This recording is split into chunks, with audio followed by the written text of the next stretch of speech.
Good evening. In this episode of Historical Sketches, we will continue with the history of Ukraine. Now, in the previous related episode number 9, we stopped.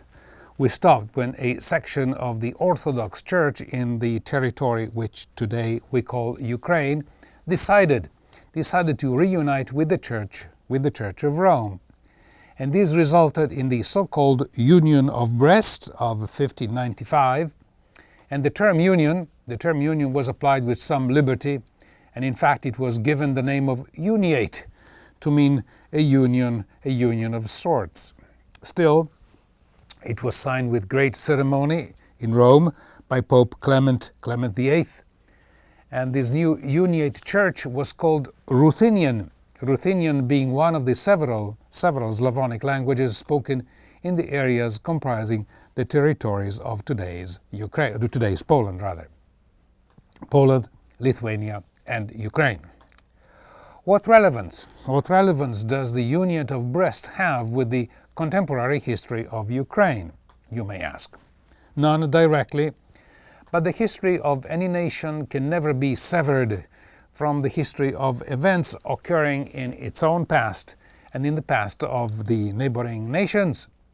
In this instance, the people who live in what today we call Ukraine were themselves affected by the Protestant Reformation and the Catholic Counter-Reformation of the 16th century. The Church of Rome assigned to the Jesuits the task of fighting the Protestants, and the reunion of the Ruthenian Church with the Church of Rome must be seen in that light. This Ruthenian union did not last long, but it is historically interesting. In fact, the Union of Brest recently was cited indirectly in the context of the current Ukrainian crisis, as we will see very shortly.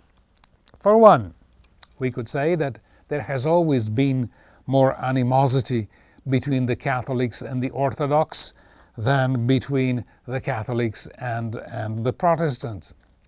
And in an earlier episode we saw how the fourth so-called crusade ended up not with the conquest of Islamic Jerusalem, but with the sack of Christian Constantinople in 1202, accompanied that is, by the usual massacres of non-believers, the non-believers in this instance being the Orthodox Christians.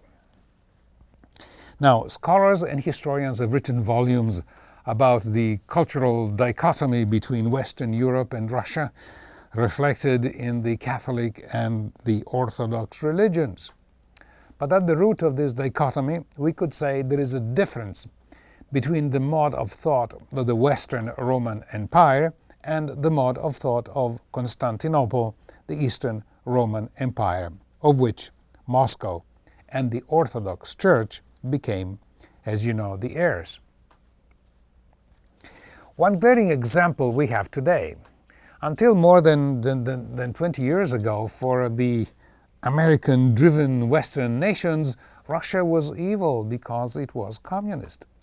But now that it is not communist, the same demonizing language has reappeared along with the re-demonization of Russia. America has declared herself mistress of the world, but even without such ostensive and perhaps, may I say, ostentatious objectives, there remains an old weight of acrimony. Of course, it is possible, or rather probable, that the Western diplomats who deal with Russia or Ukraine could not care less about history, be it the history of Russia or the history of Ukraine or the history of any other state for that matter. But any one of you, any one of us who has read one or more of the Russian classics will have realized that we are dealing with a different frame of mind, a different mode of thought. Maybe we can use languages to put a label on the different cultures. We can say that French is the language of chivalry, English is the language of capitalism, and Russian is the language of socialism. Now, it would be tedious to discuss the articles of the Union of Brest other than observing 2 points. In the Ruthenian Catholicized Church, priests could still marry, and the Church was allowed to maintain the Julian calendar dates for their liturgy, which, by the way, explains why still today the Orthodox Easter and the Orthodox Christmas always happen later than their Catholic counterparts. In Ukraine, however, not everyone was happy about this reunion with Rome, and here is the appeal from Prince Konstantin Ostrotsky to the people of Rus. The Rus, as the Ukrainian were called at the time, were the ancient original people who gave their name to the lands of Russia and Belarus, and who founded the original state of Kievan Rus. Kievan as in Kiev, and Rus as in Russia. The Rus, by the way, were thought to have landed on the shores of the eastern Baltic Sea, as shown in this painting by Nicholas Roerich. And here are the words of Prince Ostrotsky, and he said, "In these days, though the evil and cunning work of the ever-maligned devil, the chief leaders of our faith, tempted by the glories of this world and blinded by their desire for pleasures, our faithless pastors have forsaken our holy patriarchs and gone over to the Latin side." And so on with other denunciations. So much for the unification of the Orthodox Church with Rome. Curiously, the Union of Brest became indirectly the subject of a rare press conference in Ukraine at the beginning of this November 2014, ignored by the Western media, and conference between Ukrainian soldiers and soldiers of Novorussia. A Ukrainian journalist asked a Novorussian commander if he spoke Ukrainian, and the commander said yes.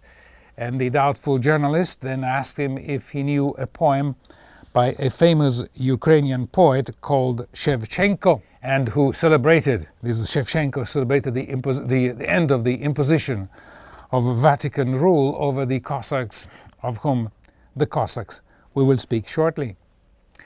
The Novorussian commander not only showed that he spoke Ukrainian, but actually recited the whole poem. So, you see, history is not useless. And now back to the original historical thread. There was a third important ethnic element in the territory that was still not called Ukraine at the time. Namely, it was the Khanate of Crimea, which was a leftover from the invasion of the hordes of the famous mythical Genghis Khan. And let us remember that in 1453 Constantinople had fallen, signaling the end of the Eastern Roman Empire. And the Sultan, who was Mehmed II, was determined to extend his realm north of the Black Sea with the intention of transforming the Black Sea into what we would call today an Ottoman lake. Prior to the fall of Constantinople, Crimea was a land contended by the Byzantines, the Tatars, and believe it or not, even the Genoese, the merchants from the Italian independent maritime Republic of Genoa. They had set up colonies, as you can see on this map with the red color, and the capital of the colony was called Kaffa, as the center of their Crimean outpost. Today the city has been renamed Theodosia, but in fact, in Genoa there is a street called Via Kaffa, in memory of the colonial outpost on the Black Sea. And here is a picture of Kaffa Street, of Via Kaffa in Genova. The city area was hit here recently by an incredible sudden rainstorm that caused some flooding in parts of the city, including Kaffa Street. Along with the Tatars, who were, by the way, Sunni Muslims, other various strands of people living in Crimea included Greeks, Armenians converted to Islam, and Jews. The Tatars were heavily involved in the slave trade, and slavery was legal according to Islamic law, but only persons outside the Muslim world could be enslaved. The slaves were usually prisoners captured during incursions or battles inside the northern part of what today is called Ukraine. And now we come to perhaps the most interesting ethnic group that came to be part of Ukraine, or rather of the land from the time onwards that begun to be called Ukraine. The people in question are the famous Cossacks, mostly known in the West due to their acrobatic dances showing remarkable athletic skills. Although generally associated with Russia, the Cossack phenomenon, as it has been called, is essential to Ukrainian history. The Cossacks are part of the history of the steppes. And the regions of southern Ukraine, following the invasion of the Mongols in the 13th century, were sparsely populated. The original residents escaped to the north, but nevertheless, the land of the Ukrainian steppes abounded in natural wealth. A Polish writer, writing in 1590, described the Ukrainian steppes as the richest part of the Polish state. Therefore, the steppes attracted a mixture of individuals, mostly the lesser Polish gentry and some townspeople, all whose status was being eroded by the increasing power of the land-owning magnates of the time of the Polish-Lithuanian society. Plus, of course, a large contingent of peasants who were escaping the near-slave conditions suffered when working for the one percenters of the time. And I know that this shifting reference to Poland, Lithuania and Ukraine is misleading. It is misleading because it makes them appear as mirror images of the states in Western Europe, such as, for example, France, England or Spain. But in Eastern Europe, the Eastern Europe of the time rather, the frontiers and the administrative structures of the various regions were almost constantly shifting. This new mode of existence of the Cossacks, moving to the wilderness to fish, to hunt, to do some farming, and then returning home in the winter, or eventually remaining in the wilderness permanently, came to be known as the Cossack way of life. And these new dwellers of the steppes were also subject to raids by the slave traders of Crimea, the Tatars, as we saw before. Therefore, they had to become skilled in the art of self-defense, and at times attack against the rich outposts of the Ottoman Empire on the shores of the Black Sea, as we discussed earlier on. To confuse the matters even more, the very first group of the Cossacks were actually Tatar renegades from the Crimean Khanate, which we saw before, which also explains another of the many paradoxes of which history is rich. The term Cossacks was later associated with anti-Tatar Slavic groups, but the name itself derives from the Turk Khazar, meaning a raider, a freebooting warrior, a military thief, however you may wish to call it. In time, Cossacks were hired by the Lithuanian frontier officials to defend what was then the Grand Duchy of Lithuania against Tatar raiding parties, particularly around what are now the cities of Kiev and Bretslav. The Cossacks living in the south of today's Ukraine built their own fortresses called Sich, or S-I-C-H. And it just so happens that the first fortress of the southern Cossacks was built just below the rapids on the river Dnieper, now invisible due to a dam, before the river ends up in the Black Sea, as you can see from this map. And in Ukrainian language, rapids are called Zaporohani, whereupon the Cossacks that migrated and took residence in the south of Ukraine will call the Zaporozhia Cossacks. And as I said, they comprise a mixture of Romanian, Moldavian, Tatars, Turks, and Jews. Inside the fortress, which as I said was called SICH, there was a central square called Maidan. So when you hear of upheavals in the Maidan square of Kiev, there is a direct connection between that name, Maidan, and the Zaporozhian Cossacks. The Zaporozhian Cossacks governed themselves more or less according to a principle of equality. Decisions were taken in a general meeting called the Rada. And even today, the name has remained, and you may hear it mentioned occasionally in the media. The principle of equality of the Cossack system has been somewhat romanticized. In practice, this self-government rather than a democracy was a dictatorship tempered by mob intervention. The temporary ruler of the Cossacks was called a hetman, Hetmn.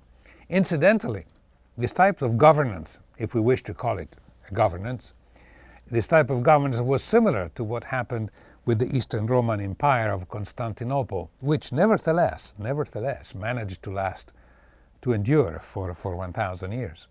It was an absolutist empire tempered by assassination.